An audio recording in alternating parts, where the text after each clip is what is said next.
Book 2. Canto 5. Rama's Fast.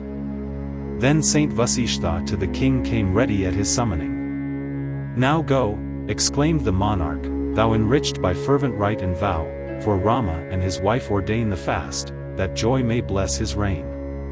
The best of those who scripture know said to the king, "My lord, I go. To Rama's house Vasishtha hied, the heroes fast by rule to guide, and skilled in sacred texts to tell each step to him instructed well. Straight to Prince Rama's high abode, that like a cloud pale tinted showed, borne in his priestly car he rode. 2 courts he passed, and in the 3rd he stayed his car. Then Rama heard the holy sage was come, and flew to honor him with honor due. He hastened to the car and lent his hand to aid the priest's descent. Then spoke Vasishtha words like these, pleased with his reverent courtesies, with pleasant things his heart to cheer who best deserved glad news to hear. "Prince, thou hast won thy father's grace, and thine will be the regent's place. Now with thy Sita, as is right, in strictest fasting spend the night, for when the morrow's dawn is fair the king will consecrate his heir." So Nahush, as the wise relate, Yayati joyed to consecrate. Thus having said, Vasishtha next ordained the fast by rule and text, for Rama faithful to his vows and the Vaidhan dame his spouse. Then from the prince's house he hied with courteous honors gratified. Round Rama gathered every friend in pleasant talk a while to spend.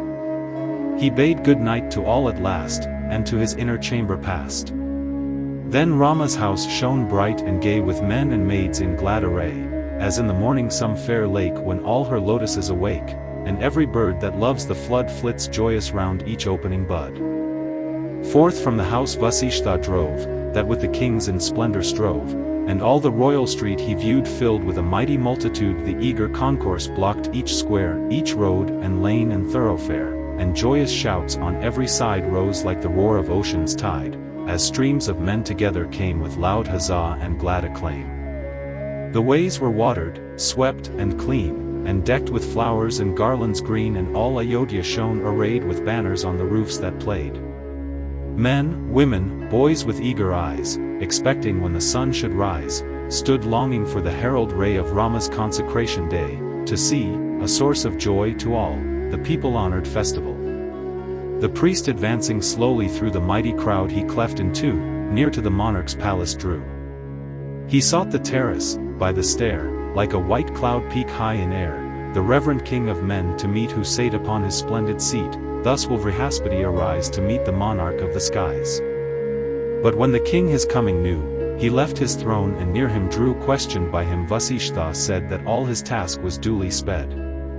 Then all who sate there, honoring Vasishtha, rose as rose the king. Vasishtha bade his lord adieu, and all the peers, dismissed, withdrew.